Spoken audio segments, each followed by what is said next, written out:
So today I want to show you a few ways of using the sampler that are inspired by how I use the Morphagene UREC module. As always, I added the ideas from this video to the PDF of tips and tricks I keep on updating. It's available on my Patreon together with the project files from this video and for many other videos. So one thing I really like doing with Morphagene is creating these complex huge base drones. I utilize the gene size and the slide, which are basically playback length and starting point to scan through the recording and through the different textures. So here I have a bass sound with a polysynth that I can play with my keyboard and also control the filter. Right, and you can see I already have some effects on it. And now I'm going to record this to a new audio track while playing with the filter and changing maybe a couple of notes. This doesn't have to be in any rhythm or anything, but I will record this on purpose an octave above the octave I want the end result to be in. So I have here an audio track set up to receive the notes or receive the audio from the polysynth. I'm just going to record it a bit.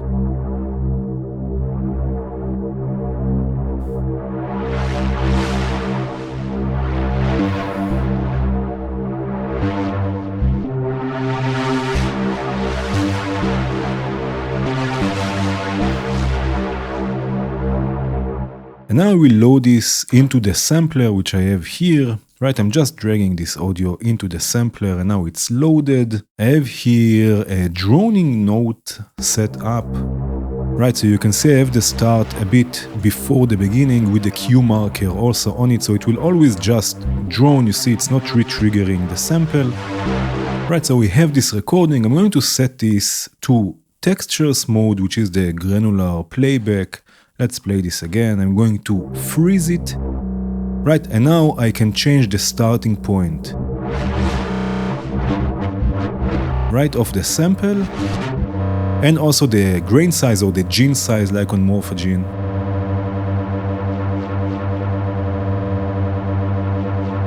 Right, and of course, we can also modulate this, and this will get, this was recorded with the effects and everything and the movement of the filter, so this will get lots and lots of different textures. Right, I'm going to add a random source here, a random modulator, no need for polyphony, fully smooth, and this will modulate or control the starting point. Right, maybe a bit slower. And then another one that will control the grain size or the gene size.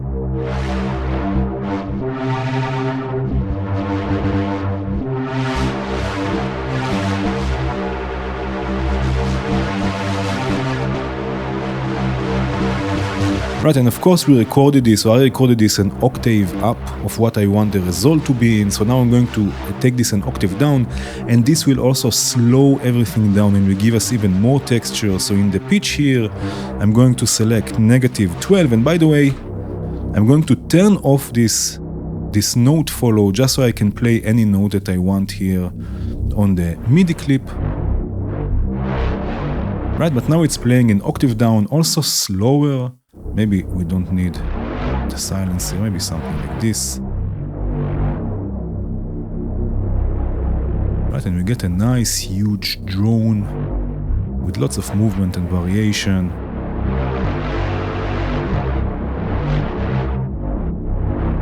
Right, this just needs a nice reverb. I have here the multiband effect too, with reverb just on the high frequencies or higher frequencies.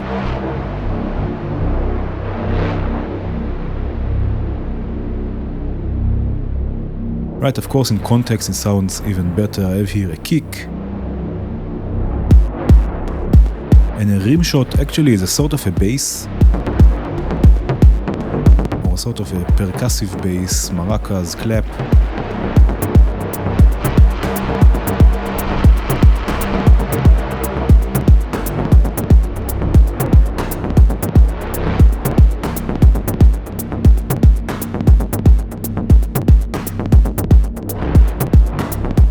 A similar idea is to record a few notes and turn them into a semi-generative melody. So I have here a voice again with the polymer that I can again play with my keyboard.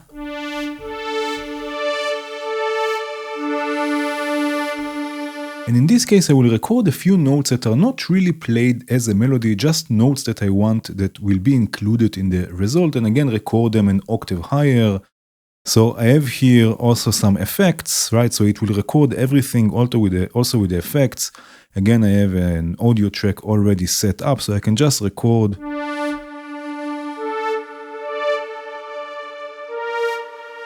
There is no really rhythm here.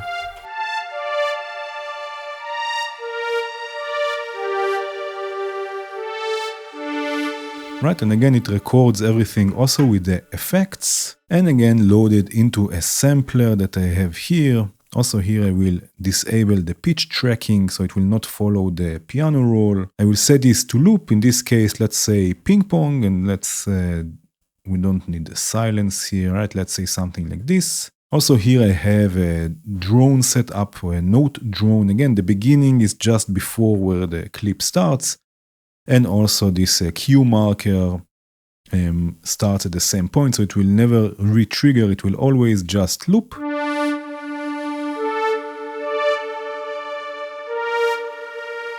Right, again change this to textures mode. Take the grain for a second all the way up. Right, again take this an octave down. I want this to be, the end result to be an octave down, so I recorded it an octave higher.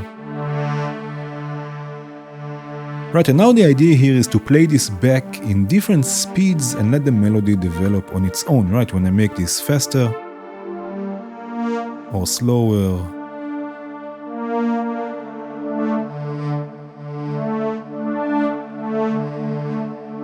Right, the melody will more or less develop on its own, so I'm going to take this close to 0. And then have here a random source, no need for polyphony, it should be bipolar, and then modulate the speed.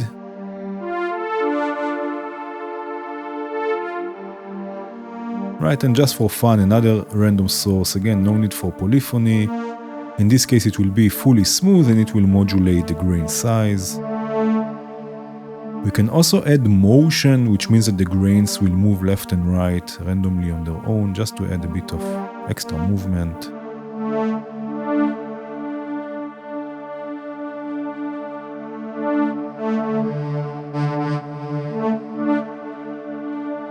Right, so we get a semi-generative melody.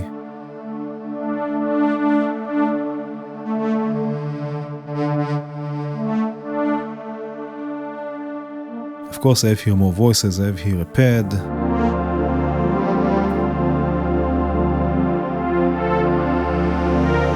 And I have a few drums.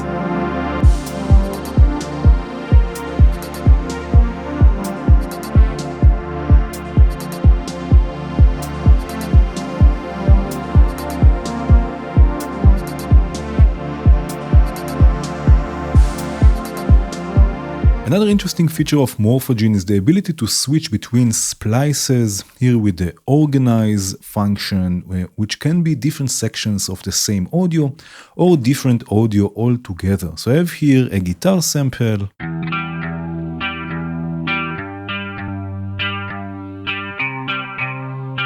And I have the instrument selector loaded here on a different track. And you can see I have multiple splices. Each splice is a different sampler with different settings, right? So each of them has some with some motion, with certain grain size. Other ones are modulated, some with effects, right? So if I play this, for example, right, this is the first splice, second one,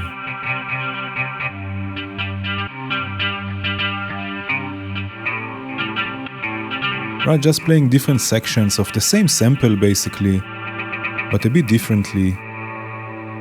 And what I have here, I have a few notes set up, right, with different lengths, and each note will trigger the next sample. So what I will do, here I will change the mode to round robin, so each new note or each new trigger will trigger the next splice.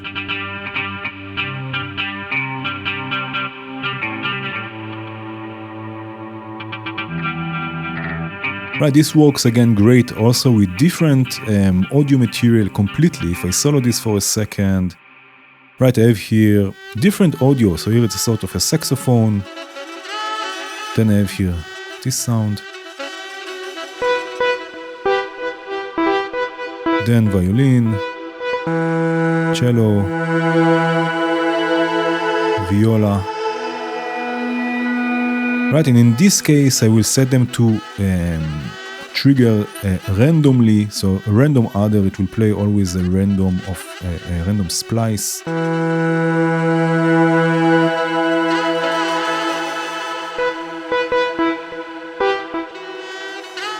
This works great also for drum glitch. Here I have again the instrument selector with different drum samples. They are all different from one another. And I have a global effect here of the frequency shifter for, again, additional glitch. And what I have here, I have just this one note triggering them, but it has also probability on it with this humanize chance control.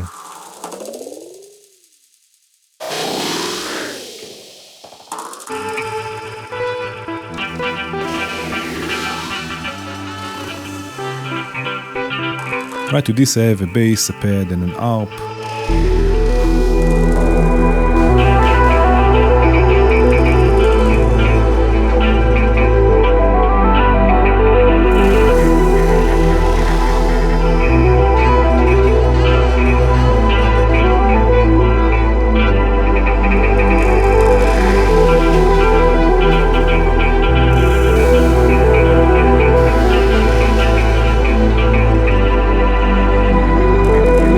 Another thing I like doing with Morphagene is recording notes and letting Morphagene create repetitive rhythms and phrases by modulating the playback starting point. Here I have a kalimba instrument that I created. Right, again I can play this with my keyboard. Right, it will just play repetitive notes. So I'm going to record a bit of it. Right, again I have an audio track here set up.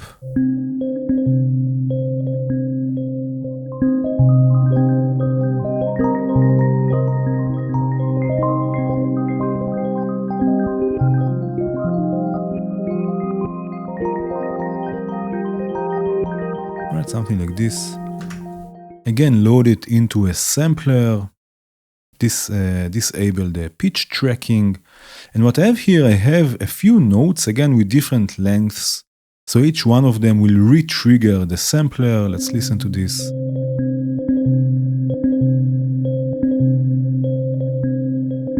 Right, so each of these notes will re-trigger the sampler, but each time it re-triggers, it will start from a different starting point. I have here the steps modulator, and it's set to note advance, so each new trigger, each new note will trigger or will advance the sequencer, and this will modulate the playback starting point. Right, maybe this silence here we don't need.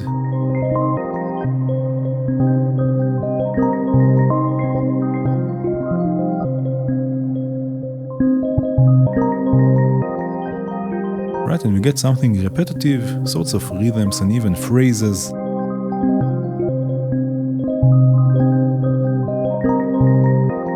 This works nicely also with the bass. In this case it will be triggered by a Euclidean sequencer.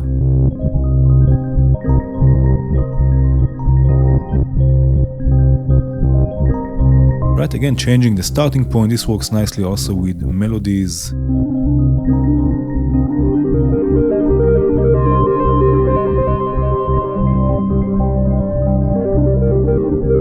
Right, just recording different phrases, different notes, and then letting the sampler play it back from different starting points of the sample.